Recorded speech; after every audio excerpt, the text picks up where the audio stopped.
That's correct.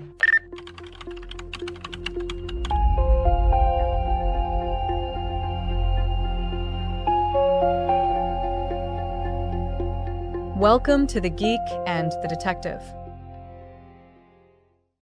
Pull that chair in and get comfortable, kid, because we're about to pull the curtain back on something most people do while they're half asleep over their morning bagel. You ever walk into a cafe and your phone just pings with that little message asking if you want to join the local network? Every single day. It's like a digital siren song.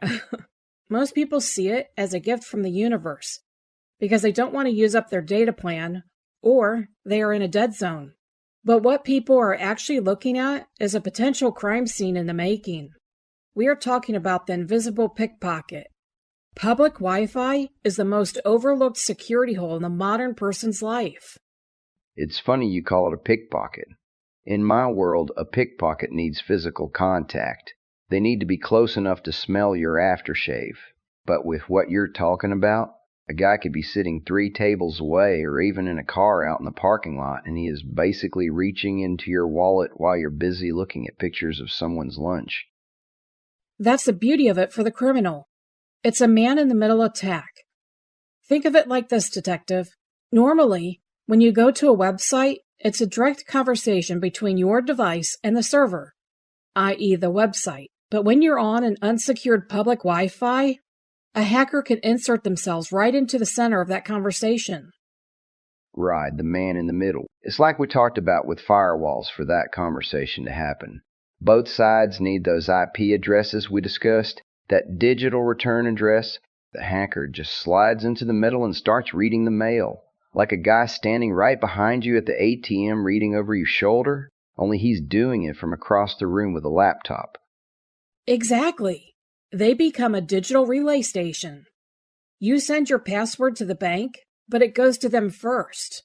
They take a snapshot of it and then pass it along to the bank, so you never even notice the delay. You know, kid, it's almost insulting. In the old days, if I wanted to hear your conversation, I had to get a warrant, find a telephone pole, and climb the thing with a pair of alligator clips and a headset. I had to sweat for my intel. Now, you're telling me some kid in a hoodie just needs a $50 plastic toy and a latte to do the same thing? Pretty much. The alligator clips are just lines of code now. And the telephone pole is that little router sitting right next to the sugar packets on the counter.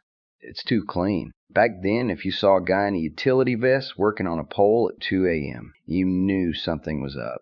But a guy with a laptop in a coffee shop, that's just Tuesday. He's invisible because he looks exactly like everyone else. If I'm at the airport using their free guest Wi-Fi, is my digital beat cop, that firewall we talked about last month, still on duty? Or is he asleep at the wheel? He's there. He's just in a tough spot. He stops people from breaking in. But on public Wi-Fi, the hacker isn't breaking in. They're sitting on the sidewalk with a high-powered microphone listening to you talk through the window. So the victim thinks they're just having a normal browsing session. Everything looks fine on the screen, the page loads, the transaction goes through. But in reality, they just handed over the keys to the castle. From a legal standpoint, this is a massive violation. We're talking about the Computer Fraud and Abuse Act, accessing a protected computer without authorization or exceeding authorized access. It carries heavy federal weight. And the way they do it is so low-tech it's embarrassing. Have you heard of the evil twin detective? Geek, this sounds like a bad soap opera plot. It's simpler than that. For an evil twin, I can buy a device for less than $50 that fits in the palm of my hand. I can name my Wi-Fi signal anything I want. If the coffee shop has a network called Cafe Guest, I just set up my device to broadcast a signal called Cafe Guest Free. Your phone is a creature of habit. It sees a stronger signal with a familiar name, and it jumps on it. You think you're on the shop's internet, but you are actually connected directly to my hardware. And once they're on your hardware, you see everything. I've sat in on federal briefings where they showed us how easy it is to capture unencrypted data. If someone is using an old app or site that hasn't updated its security protocols, Their credit card numbers and personal emails are just flying through the air in plain text. Exactly, Detective. It's like shouting out your social security number in a crowded room and hoping nobody has a PIN. Even if the sites are encrypted, there are ways to trick a browser into stripping that security away. It's called SSL stripping. The hacker forces your phone to talk in a language that is not protected. Wait, let me see if I've got this straight.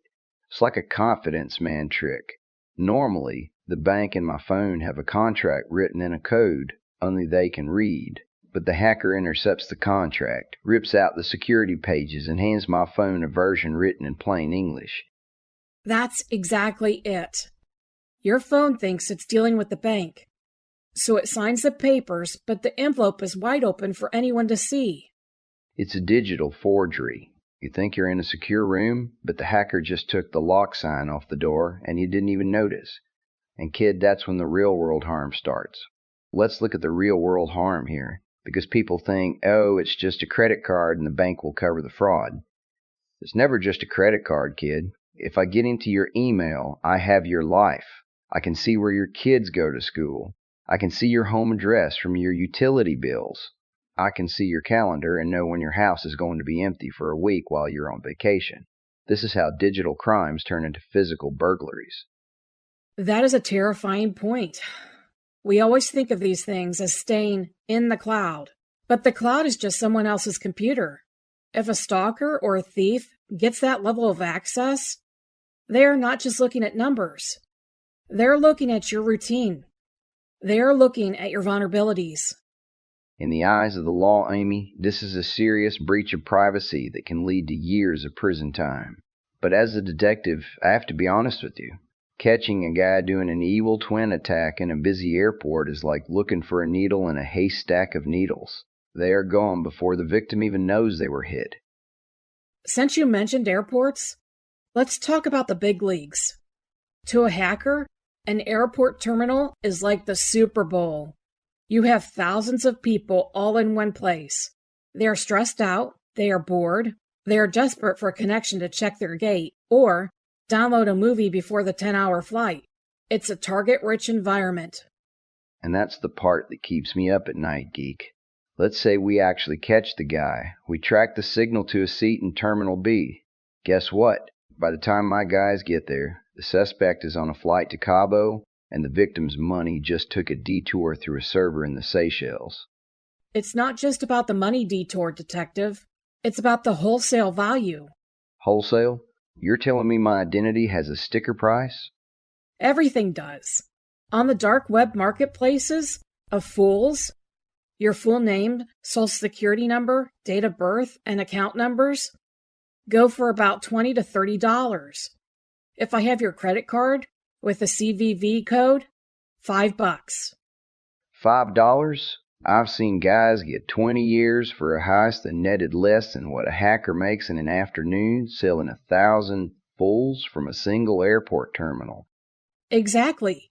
And they don't even have to use the data themselves. They are the middlemen. They steal the inventory on public Wi-Fi and sell it to the capers who actually do the spending. It's a supply chain. From the coffee shop to a server in Russia, to a guy in a basement in Florida buying flat-screen TVs with your retirement fund, it's money laundering at the speed of light. Digital borders are a lot thinner than physical ones. Thinner? They're non-existent. If someone gets mugged on Fifth Street, I know exactly whose door to kick down. But this? If the crime starts in a Chicago airport, the victim is over the Atlantic, and the pickpocket is sitting in a basement in Eastern Europe. I have to call in 3 different agencies just to get a file number. I'm guessing the FBI doesn't always play nice with the local precinct. The feds don't get out of bed for anything less than 6 figures. If a school teacher loses $3,000 to a man in the middle attack, she comes to me, and I have to look her in the eye and tell her that her money is in a digital black hole. We spend more time on the paperwork arguing about who should investigate it than we do actually investigating it. These punks know the system is slow, bloated, and hasn't had an update since the 90s. They don't just hack the Wi-Fi. They hack the legal system's red tape. I hate airports. Not just because of the lines, but because the security theater stops at the physical gate. You take your shoes off and walk through a scanner, but then you sit down at the terminal and connect to free airport internet, and you might as well be leaving your luggage unlocked in the middle of the hallway. I have a rule when I travel: no Wi-Fi. If it isn't on my downloaded list, it doesn't exist. That is actually the smartest way to travel. Think about the psychology of an airport. People are in transit. They are moving between legal jurisdictions. If I steal your data in Terminal A while you are flying to London, by the time you land and realize your bank account is empty, I am already a country away. The nightmare of investigating an international hack, that makes it the perfect crime. You hit the nail on the head. Like I said, the red tape is longer than the flight. By the time I even get a translator on the phone to talk to the local authorities over there, that money has been washed through 3 different currencies. These criminals know the system is slow. They use that friction as a shield. And then you have the physical traps in the terminal, like those free charging stations. You ever see those kiosks with the USB ports sticking out? You mean the ones that look like a gift from above when your phone is at 2%? Exactly, Derek. We call it juice jacking. Those USB ports are not just power lines. They are data lines. When you plug your phone into a public USB port, you are potentially opening a direct hardwired connection to a hidden computer inside that kiosk. It can bypass all your wireless security and just start dumping your photos and your messages directly into the hacker's device. So the person thinks they're getting a free charge, but they are really paying for it with their identity. It's the modern version of a Trojan horse. I carry a physical wall plug and a portable battery pack. I don't trust anything with a cord that I didn't bring from home. You are becoming quite the tech expert in your own grumpy way, Detective. A wall plug is safe because the power outlets don't have data pins. But those USB ports are a nightmare. I have seen hardware hidden behind the faceplate of a standard-looking outlet that does the same exact thing. If the port looks tampered with, or if your phone asks if you want to trust this computer when you plug it into a wall, you need to run. Why would my phone think a wall is a computer, geek? Because that wall has a brain hidden inside it, a tiny malicious brain designed to steal your life. That's why I always tell people to carry a USB data blocker. It's a little dongle that physically disconnects the data pin and only lets the power through. It's a digital shield for your charging cable. You know, that reminds me of a case out of the 4th Precinct last year. A young exec, sharp guy, worked in tech, was stuck at a bus terminal for 6 hours. His phone hits 1%. He sees one of those free charge kiosks, and he thinks he's found an oasis in the desert. Let me guess. No data blocker. Not a chance. He plugged in, got his 20% charge, and went on his way. 2 days later, his company's entire unreleased product roadmap was being sold on a forum for $50,000. They didn't just take his photos, kid. They took his career. He didn't even realize his phone had synced with the kiosk. He thought he was just getting a jump start. That's the heartbreak of it. To the phone, a data transfer looks like a charge if you haven't told it otherwise. It's a dirty trick, but the point is solid. You have to be self-contained. In the precinct, we call it maintaining your perimeter. If you are in public, your perimeter needs to be tight. No public cords. No public Wi-Fi. No exceptions. It may sound extreme, but the amount of money lost to these attacks is in the billions. And it isn't just about the money. Imagine someone getting into your cloud account while you're on a flight. They change your password and recovery email. By the time you land, you are locked out of your own digital existence. Your photos, your memories, your work, everything is gone. And held for ransom. I have seen the look on a victim's face when they realize they can't get their wedding photos back or the only pictures they have of a relative who passed away. It's a different kind of theft. You aren't just taking money. You are taking history. Hotels is another big one. You check in, you get the little card with the Wi-Fi password. You think, oh, this is secure because I need a password. But everyone in the building has that same password, including the guy in the room next to you who is running a network scanner. Precisely, Derek. A hotel Wi-Fi password is not encryption.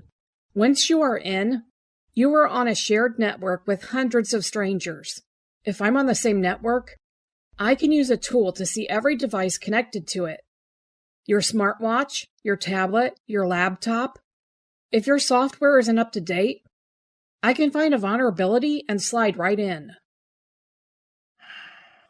We had a case 3 months ago, a guy staying at a high-end hotel downtown. He thought because he was paying $400 a night, the Wi-Fi was as safe as the room safe. I'm guessing he found out the hard way. He was a sales rep.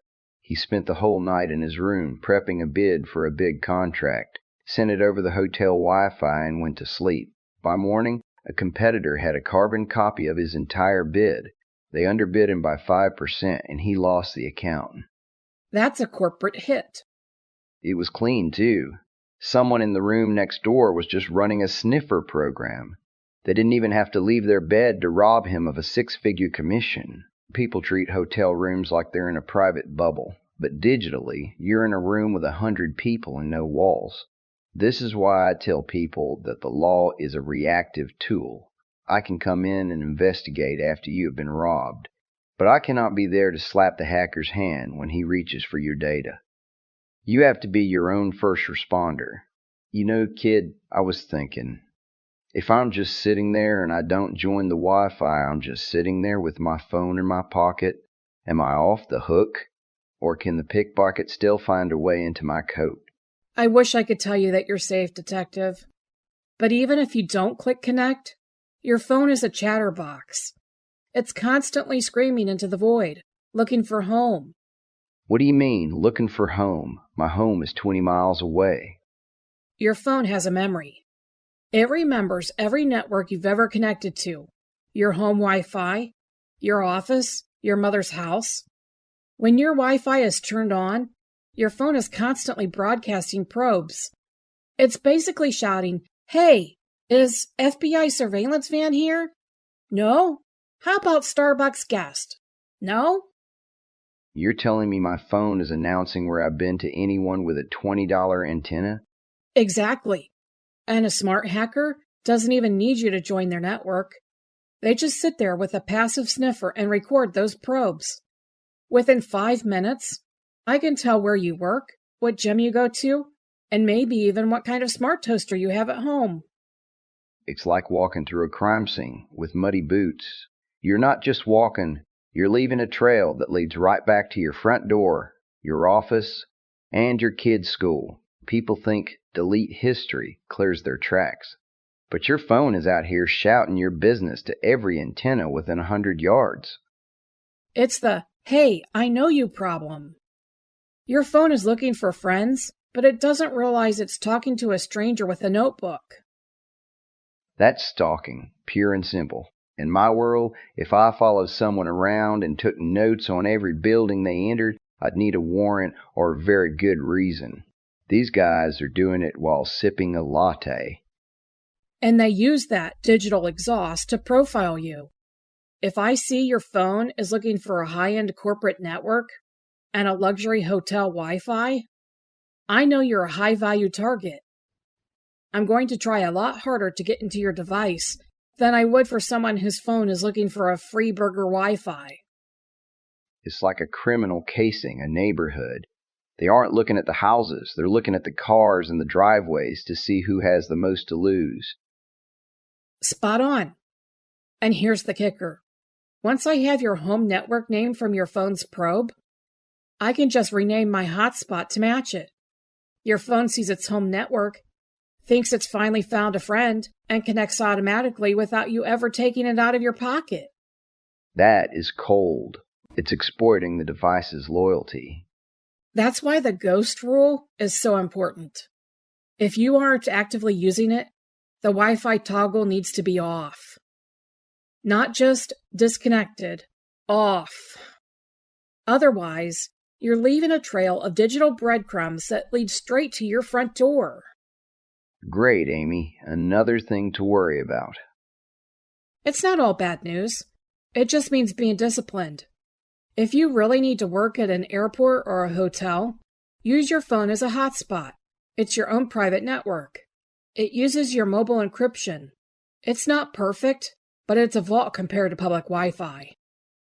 I use a hotspot for everything. My guys laugh at me because I won't even connect to the precinct Wi-Fi half the time. I don't like the idea of my data swimming in the same pool as everyone else's. All right, Amy, let's get practical for the folks listening. I need a simple code to live by so I don't end up as a case file on my own desk. What's the daily patrol look like for a regular person? I call it the 3 no's for public spaces. It's a baseline of digital hygiene. Number 1, no banking. If it requires a login to something that holds your money, wait until you're home or on your own mobile data, period. Agreed. You wouldn't count a stack of $100 bills on a park bench in the middle of the city, so don't do it on a cafe Wi-Fi. What's number 2? Number 2, no auto join. Go to your settings right now and tell your phone to ask to join networks. Stop letting your phone make its own friends without your permission. Yeah, my phone's social life is officially over. And the 3rd? Number 3, no updates. If you're in a hotel or an airport and a window pops up saying your software needs to update to use this Wi-Fi, it's a total lie. It's a malware delivery system.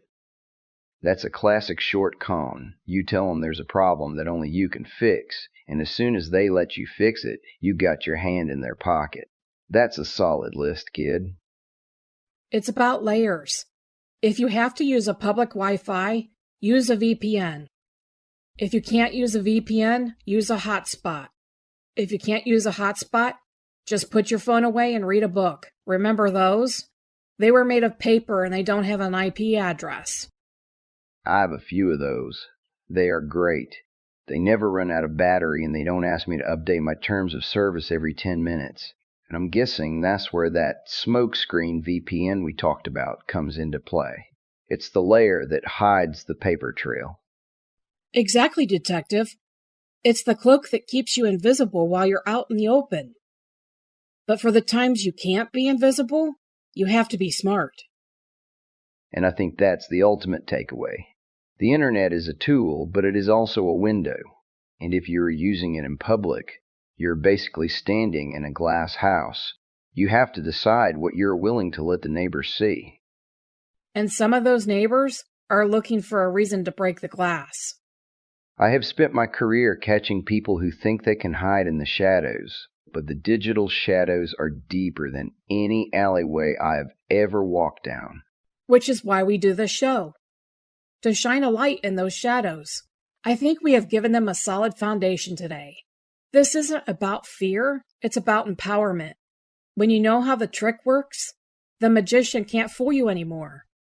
And once the magician can't fool you, he has to go find an honest job, which I would highly recommend. I will drink my latte to that. You know, Amy, I was looking at your tablet while you were talking. You have about 17 different security apps running. 22, actually. You are the most paranoid person I have ever met. I'm not paranoid, Derek. I'm prepared. There's a difference.